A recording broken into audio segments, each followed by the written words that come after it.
சற்று முன் CV சண்முகம் திடீர் கைது, தேர்தலில் போட்டியிட தடை, உச்சகட்ட அதிர்ச்சியில் எடப்பாடி.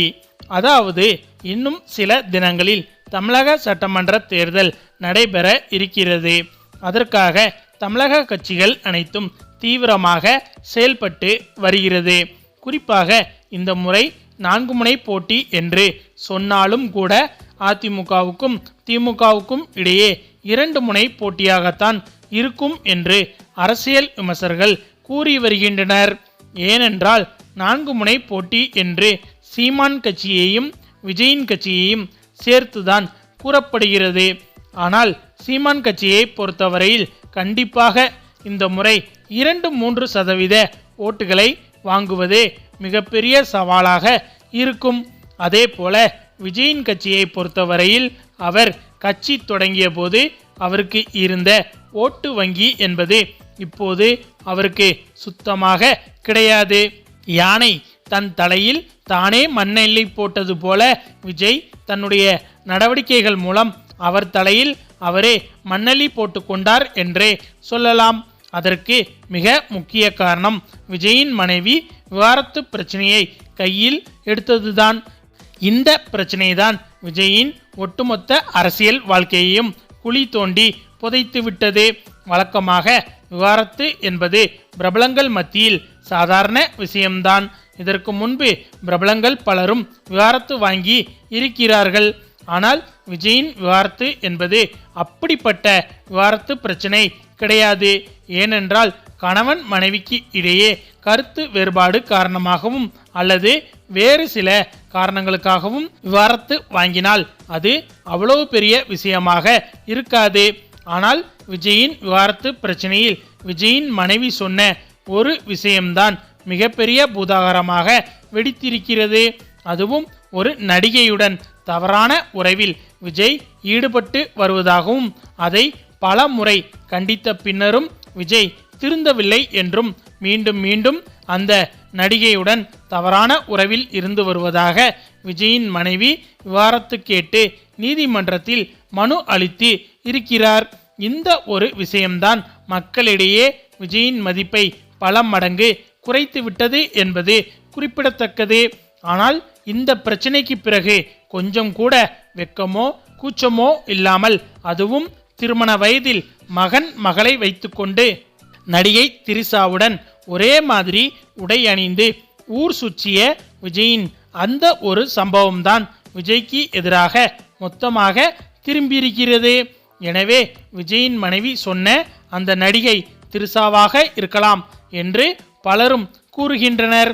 இந்த ஒரு விஷயத்தால் தான் விஜயின் கட்சியின் ஓட்டு வங்கி அதாள பாதாளத்திற்கு சென்றுள்ளது.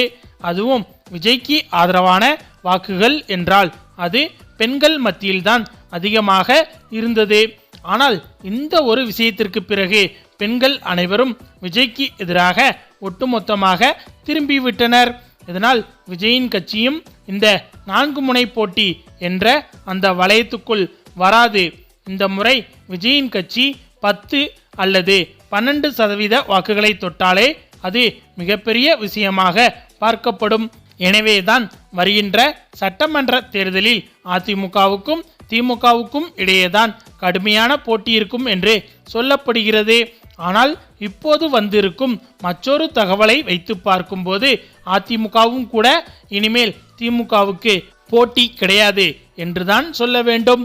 அதற்கு காரணம் என்னவென்றால் CV சண்முகம், SP வேலுமணி உள்ளிட்ட இன்னும் முக்கியமான நபர்கள் அதிரடியாக கைது செய்யப்பட இருக்கின்றார்கள் என்ற தகவல் வெளியாகி இருக்கிறது. இந்த தகவல் தான் தற்போது ஒட்டுமொத்த தமிழக அரசியலையும் புரட்டி போட போகிறது. ஏனென்றால் தற்போது தேர்தல் நெருங்கி வருவதால், குறிப்பாக தேர்தல் தேதி தேர்தல் ஆணையத்தால் அறிவிக்கப்பட்டு விட்டதால் பறக்கும் படை என்பது தமிழகம் முழுவதும் தீவிர கண்காணிப்பில் ஈடுபட்டு வருகிறது.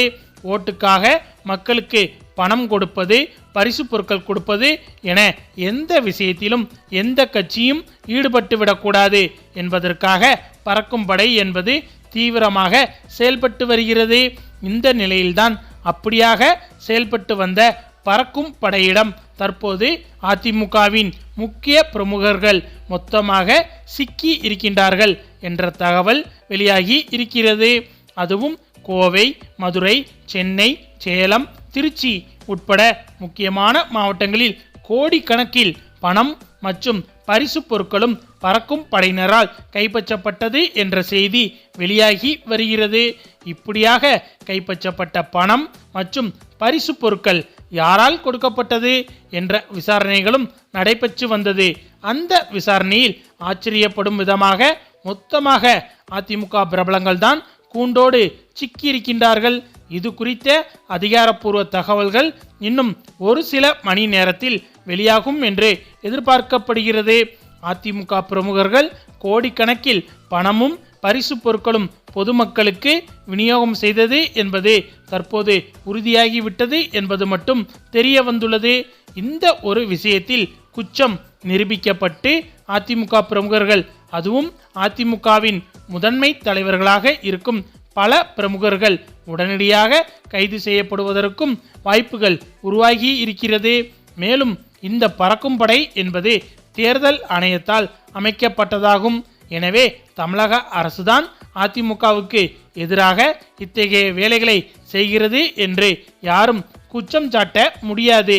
ஏனென்றால் இது முழுக்க முழுக்க மோடியின் கைவசம் இருக்கும் அந்த ஒரு மத்திய பதவியின் கீழ் இயங்கக்கூடிய பறக்கும் படையினரால் தான் இப்போது அதிமுக பிரமுகர்கள் அடுத்தடுத்து கைது செய்யப்பட இருப்பதாகவும் தகவல்கள் வெளியாகி தமிழக அரசியலில் பெரும் பரபரப்பு ஏற்பட்டு உள்ளது.